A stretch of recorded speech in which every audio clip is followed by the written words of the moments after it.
Salut, je reviens donc avec une nouvelle vidéo et aujourd'hui j'aimerais vous parler de films haïtiens. Donc oui, j'ai des origines haïtiennes et en étant plus jeune, on a beaucoup regardé des films haïtiens, notamment avec mes parents et toute ma famille. Et c'était vraiment un peu un rituel qu'on avait toutes les semaines, on va dire, après le repas par exemple avec la famille, juste pour pouvoir passer du temps ensemble et partager des choses. Donc j'ai des films que j'aime beaucoup et d'autres que j'ai regardés, que je trouve vraiment intéressants, mais j'ai pas forcément, je les aime pas, ou je les, comment dire, ce ne sont pas des coups de cœur forcément, mais j'ai trouvé qu'il y avait un bon message à faire passer aux jeunes notamment, et ça m'a vraiment marqué. Mais la plupart des films dont je vais vous parler, donc ce sont des films haïtiens, que j'ai appréciés, qui véhiculent des messages importants. Et parmi tous ces films, je vais vous en présenter 7. J'en ai à peu près 6 ou 5 que j'apprécie énormément. Donc je vais commencer avec La Rebelle. Donc je ne sais pas si vous vous souvenez, si vous l'avez déjà regardé, si vous avez aimé. Moi j'ai beaucoup aimé La Rebelle. Donc c'est l'histoire d'une jeune fille qui s'appelle Lorraine. Et en fait cette jeune fille... elle vit en Haïti, elle fait ses études, elle a beaucoup d'amis, ses parents sont fortunés, du moins son père. Et son père est obligé de revenir au pays parce qu'elle devient une rebelle. Elle veut plus aller en cours, elle préfère s'amuser avec ses amis et du coup elle va partir sur un mauvais chemin à cause de ce genre de fréquentation. Elle va se mettre à fumer, ce genre de choses. Et son père va tomber amoureux d'une femme et essayer de faire sa vie avec cette femme pour pouvoir donner en fait un modèle de féminité, ou si on veut, voilà, un modèle vraiment pour sa fille et pour la pousser à partir du bon chemin.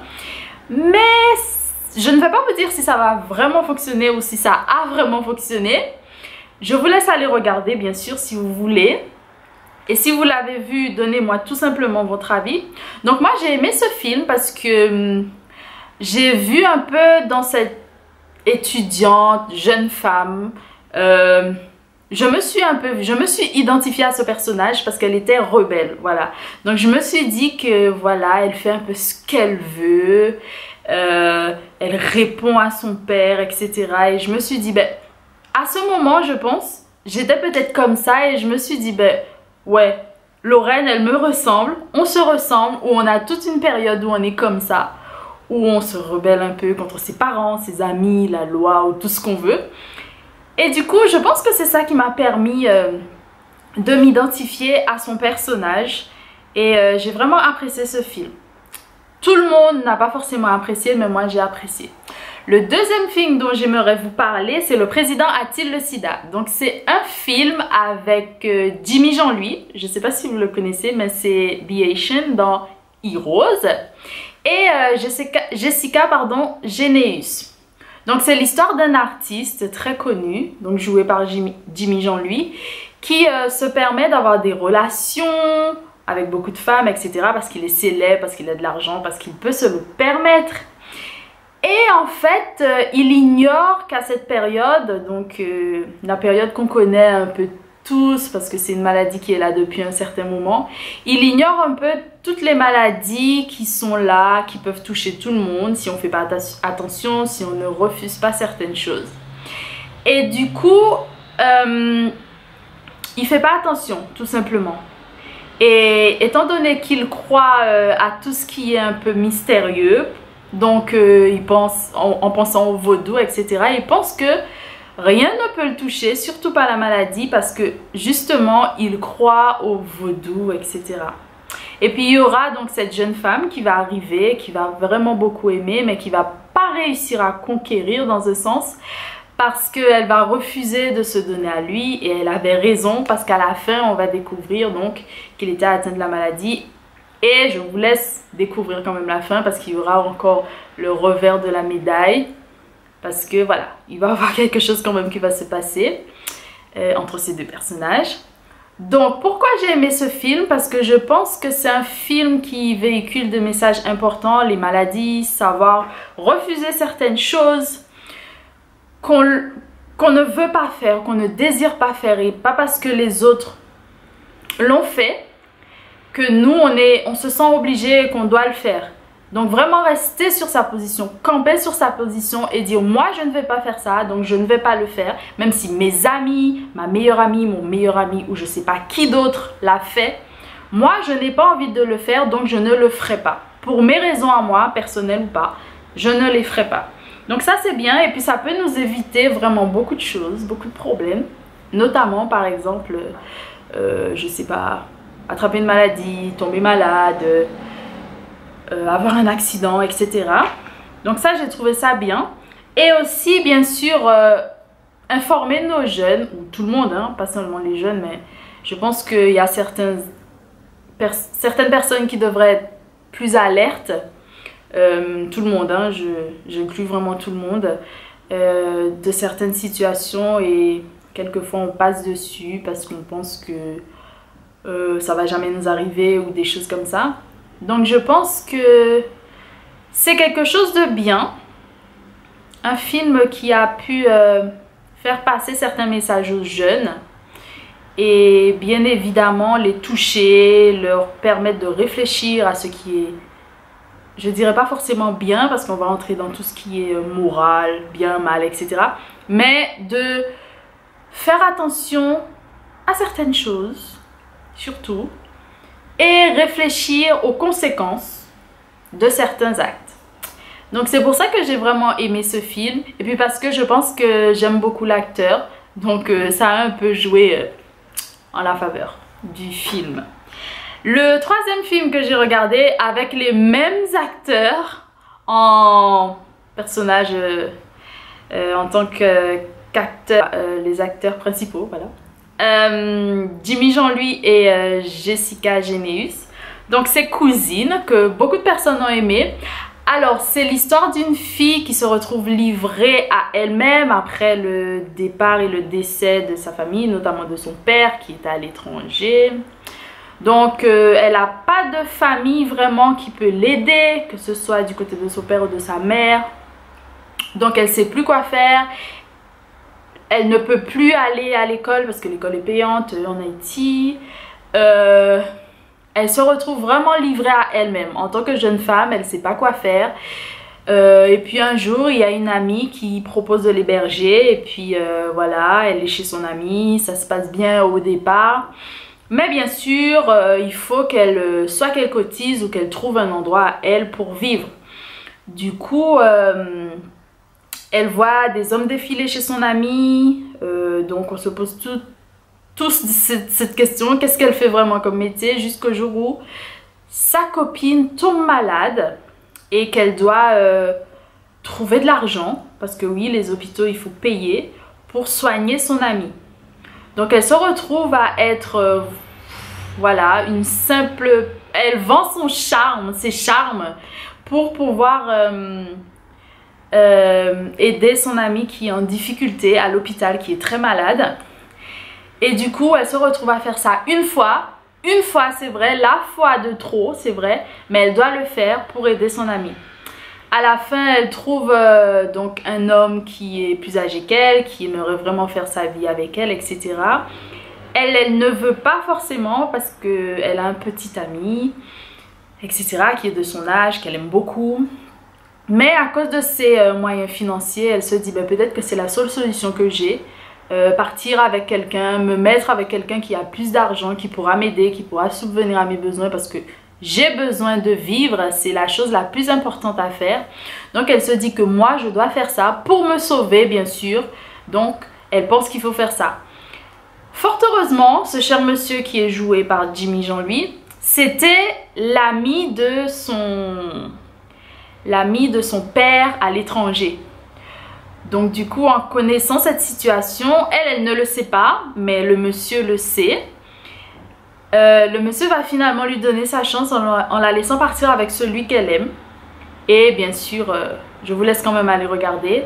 Mon avis sur ce film, je pense que les messages étaient importants. Attention aux conséquences de vos actes. Une fois peut être la fois de trop.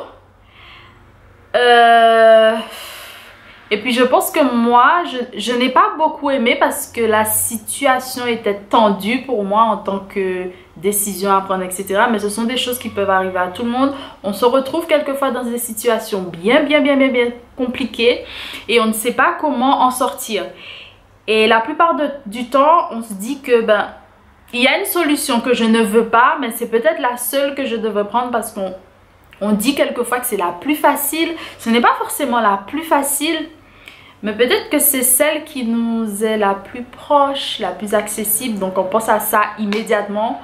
Vendre ses charmes par exemple ou autre chose. Ça peut être autre chose, hein. Vendre des produits illicites ou... Bref, il y a plein de choses. Et du coup, on réalise cette fois de trop. Donc c'est peut-être pour ça que je n'ai pas aimé, on va dire, le film. Mais j'ai trouvé ça agréable. C'est un très bon film qui véhicule de bons messages. C'est un film qui a porté Jessica Généus aussi. Et on se souvient d'elle à cause de ça, grâce à ça. Donc oui, un très bon film à voir, je pense, pour tout le monde. Parce que je pense que si on parle du cinéma haïtien, c'est l'un des films dont on va entendre parler. Donc, si vous l'avez vu, bien sûr, donnez-moi votre avis. Est-ce que vous l'avez aimé? Pourquoi? Pour quelles raisons? Etc. Et bien sûr, j'attends vos avis. Hein. Je compte sur vous. Le quatrième film, c'est Le Destin de Caroline. Donc ce film est particulièrement important. Beaucoup de personnes ne l'ont peut-être pas aimé, mais il est très important pour moi parce que c'est le film préféré de ma mère. Alors ça raconte l'histoire d'une jeune femme au moment où on regarde le film qui a été et qui est une reste avec. Donc si vous ne connaissez pas le terme reste avec en fait ce sont les enfants domestiques en Haïti. En Haïti, certains parents qui ne peuvent plus ou pas subvenir aux besoins de leur enfant donnent en quelque sorte leur enfant à une famille plus aisée, ou soit c'est quelqu'un de sa famille, soit c'est quelqu'un qui n'est pas de sa famille. Donc on donne son enfant et l'enfant devient un peu la servante. Donc elle doit aller chercher de l'eau, faire à manger, s'occuper des autres enfants si la famille a d'autres enfants. Et en général, dans les temps, et peut-être aussi jusqu'à présent, je ne sais pas trop, mais je pense que ça existe toujours, ces enfants ne vont pas à l'école. Donc ils n'ont pas la possibilité d'accéder à l'éducation. Ce sont des enfants quelquefois qui vont grandir illettrés ou analphabètes, ou qui connaissent très peu l'éducation en général. Donc ces enfants sont parfois maltraités, souvent, et bien pire, violés, etc. Et Caroline est une reste avec. Et en fait, c'est une jeune enfant. On va comprendre son histoire. C'est une jeune enfant qui a été donnée suite à un coup d'État. Donc sa famille avait été exilée. Et un des policiers qui avait réalisé cet acte, on va dire, a retrouvé l'enfant dans une maison qui était sur le point de brûler. Donc pour sauver cet enfant, elle donne l'enfant à une mendiante devant une église. Et cette mendiante va s'occuper de cet enfant. Mais bien sûr, arrive un moment quand on ne peut plus s'occuper de son enfant, plus subvenir à ses besoins. En Haïti, on donne son enfant. Je suppose que c'est pas qu'en Haïti que ça existe. Mais elle va donner cet enfant. Il s'avère qu'elle va donner cet enfant à une famille qui est spéciale pour cet enfant. Je vous laisse aller regarder si vous voulez. Mais c'est un film qui nous a fait rire parce qu'il y a quelqu'un qui travaille dans cette maison avec cette famille, la famille Hugues, qui est très drôle, qui s'appelle Vincent, et qui nous envoie des mots, des choses comme ça, des mots, du vocabulaire très créolisé. Du français créolisé ou du créole francisé, on ne sait pas trop, mais ça fait très rire. Du coup, c'est un film qui est vraiment intéressant dans ce sens. Ça nous fait comprendre aussi certains faits de la société haïtienne. La question des restes avec, la maltraitance de ses enfants, bien sûr. Bon, c'est pas parce qu'on doit s'occuper d'un enfant qu'on doit la maltraiter. Et quand cette jeune fille va trouver quelqu'un pour faire sa vie, eh bien on va la chasser. On va refuser qu'elle trouve quelqu'un qui l'aime, quelqu'un qui peut l'aider, afin de la tirer d'affaire, quoi. de la retirer dans ce cercle vicieux, dans cette maltraitance, dans cet esclavage. Donc, bon film, très bien, je l'ai regardé beaucoup de fois parce que c'était le film préféré de ma mère, que j'apprécie beaucoup, oui. Si vous l'avez vu, n'hésitez pas à me donner votre avis. Si vous ne l'avez pas encore vu, n'hésitez pas à aller le voir. Ce n'est pas perdu. Peut-être que vous n'allez pas aimer.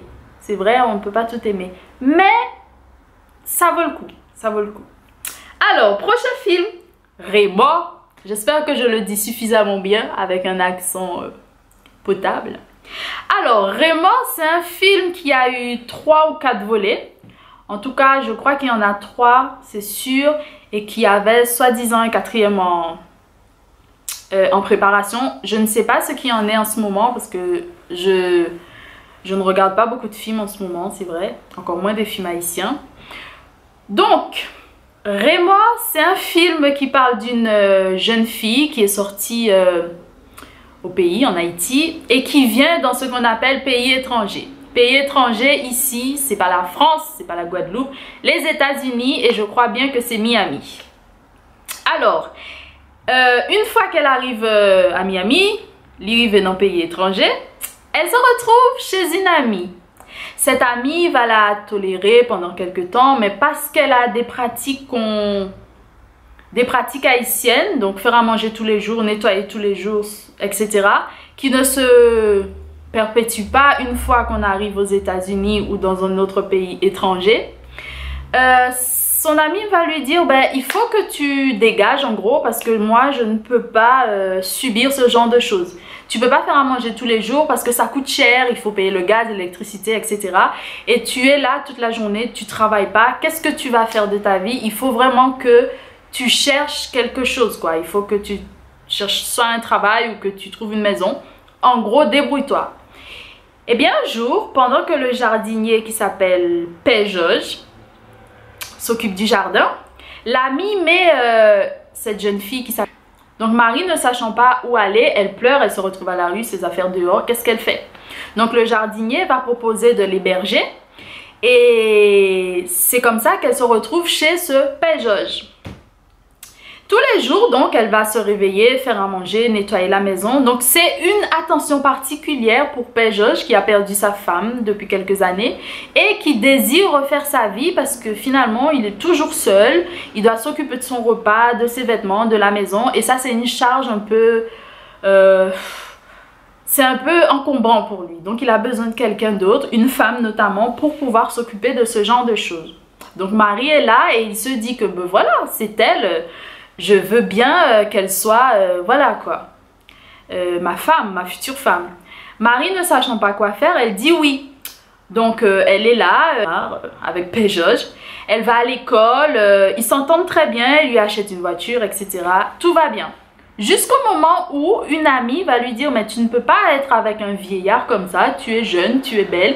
Il faut trouver quelqu'un de ton âge. Et du coup...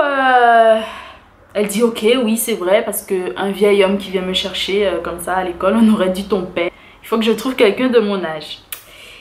Et bien c'est ce qu'elle va faire.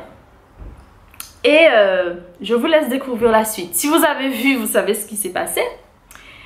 Si vous n'avez pas vu, je vous invite à aller voir. S'il y a 4 volets, je sais, vous devez aller rattraper ces 4 volets, mais ça vaut le coup. Voilà, très drôle encore une fois, qui raconte la misère, si on peut dire, de certaines personnes qui... doivent partir à l'étranger, qui doivent vivre chez une autre personne, qui doivent s'adapter à une nouvelle société, etc. Très important comme sujet, très touchant quelquefois. Donc oui, ça vaut le coup également. Je sais que vous allez dire que je dis ça vaut le coup tout le temps, mais c'est vrai. Alors un autre film, Boss Joe. Alors je ne sais pas si vous avez vu ce film, mais très hilarant, vraiment. Ce film raconte l'histoire d'un homme qui a perdu tout son argent à la coopérative. Donc il y avait cette affaire de coopérative à un moment dans la société haïtienne où des gens avaient cotisé dans une sorte d'association, banque, je sais pas trop quoi. Et l'argent avait été volé ou l'argent a disparu. Enfin bref, beaucoup de personnes ont perdu beaucoup d'argent. Il se retrouve donc fauché avec une famille à nourrir. Et il ne sait pas quoi faire. Donc il cherche bien sûr des solutions. Première solution, quelqu'un dans la rue, un jeune, lui demande qu'est-ce qu'il y a, pourquoi tu es comme ça, etc. Il dit ben, je suis fauché, j'ai plus d'argent, j'ai perdu tout ce que j'avais à la coopérative, je cherche quelque chose à faire pour m'occuper de ma famille parce que j'ai des soucis. Il faut que je subvienne aux besoins de ma famille. Eh bien, le gars lui demande bêtement, est-ce qu'on compte tirer? Donc, en gros, ça veut dire, est-ce que tu sais utiliser une arme? Mais lui, il ne prend pas le tirer en tant qu'utiliser une arme. Donc, il pense à autre chose et il dit, oui, oui, bien sûr. Et le gars l'emmène dans un quartier de gang où il doit vendre des choses ou faire des choses. Donc, du coup, il se retrouve dans une situation complètement bizarre. Et il se dit, mais c'est pas possible. Il arrive à s'enfuir une fois. Une deuxième fois, il se retrouve dans une autre situation encore pire. Où un ami lui dit, ben viens, je vais t'emmener quelque part. Et en fait, il l'emmène chez un boko, comme on dit chez nous. Donc, c'est un vaudouisant. Quelqu'un qui pratique le vaudou. Et en fait, son voisin est juste allé le vendre pour pouvoir avoir de l'argent. Donc, un bien contre un autre bien. Un bien humain contre un bien matériel. Il est sauvé parce que, arrivé chez ce boko, le boko dit mais non, c'est pas possible, ce gars il est trop innocent, je ne peux pas prendre un innocent, son âme est trop clean quoi. En gros, je ne peux pas prendre un innocent comme ça. Donc finalement, il n'a pas été vendu, si on peut dire ça comme ça, mais il trouve quelqu'un à la fin qui lui dit ben, vous devez vous occuper de moi, je cherche juste quelqu'un pour m'aider. Donc cette dame lui dit, je cherche quelqu'un pour m'aider, faire ma toilette, nettoyer, etc. Et il dit oui. Et c'est à partir de là qu'il va vraiment enfin trouver sa voie et pouvoir enfin peut-être voir plus loin parce que la dame va lui faire une proposition que je vous laisse découvrir en allant regarder le film. Ou si vous l'avez vu, vous connaissez le dénouement. J'ai encore un autre film dont j'aimerais vous parler. Je ne me souviens pas vraiment de son nom. Mais nous, avec ma famille, on l'a beaucoup appelé Jean-Jean. Et du coup, ce film parle d'une histoire un peu particulière. C'est un homme qui a toujours rêvé d'aller dans un pays étranger. Parce que oui, on croit que les autres pays sont mieux que chez nous. Donc depuis très jeune, il veut aller aux États-Unis. Et il est finalement parti pour se retrouver dans une situation un peu compliquée à cause d'une femme. Donc si vous avez vu ce film et si vous connaissez le titre, je vous en supplie, mettez le titre dans les commentaires. Comme ça, moi, je vais pouvoir retrouver le vrai titre du film. Parce que Jean-Jean, c'est pas le vrai nom du film. Donc si vous connaissez vraiment, mettez-moi cette information, ça me fera vraiment plaisir. Et voilà. Je pense que je vous ai tout dit sur les films qui m'ont plus ou moins marqué. J'en ai vu d'autres bien sûr et peut-être que je ferai une autre vidéo pour vous en parler. Mais ce sont les films qui m'ont les plus marqué dans mon enfance en les regardant avec ma famille. J'espère que cette vidéo vous aura plu. N'hésitez pas à me dire les films que vous avez vus, pourquoi vous les aimez ou pourquoi vous les aimez pas, donc ce que vous en pensez en général. Recommandez-moi également des films haïtiens, c'est très important. Je pense qu'on a besoin de rester connecté avec nos racines. Vous voyez un peu. Donc, si vous en avez, s'il vous plaît, recommandez-moi des films haïtiens. Et je vous souhaite une bonne fin de journée. Et j'espère vous revoir bientôt avec une nouvelle vidéo. Je vous embrasse très fort. À bientôt. Bye.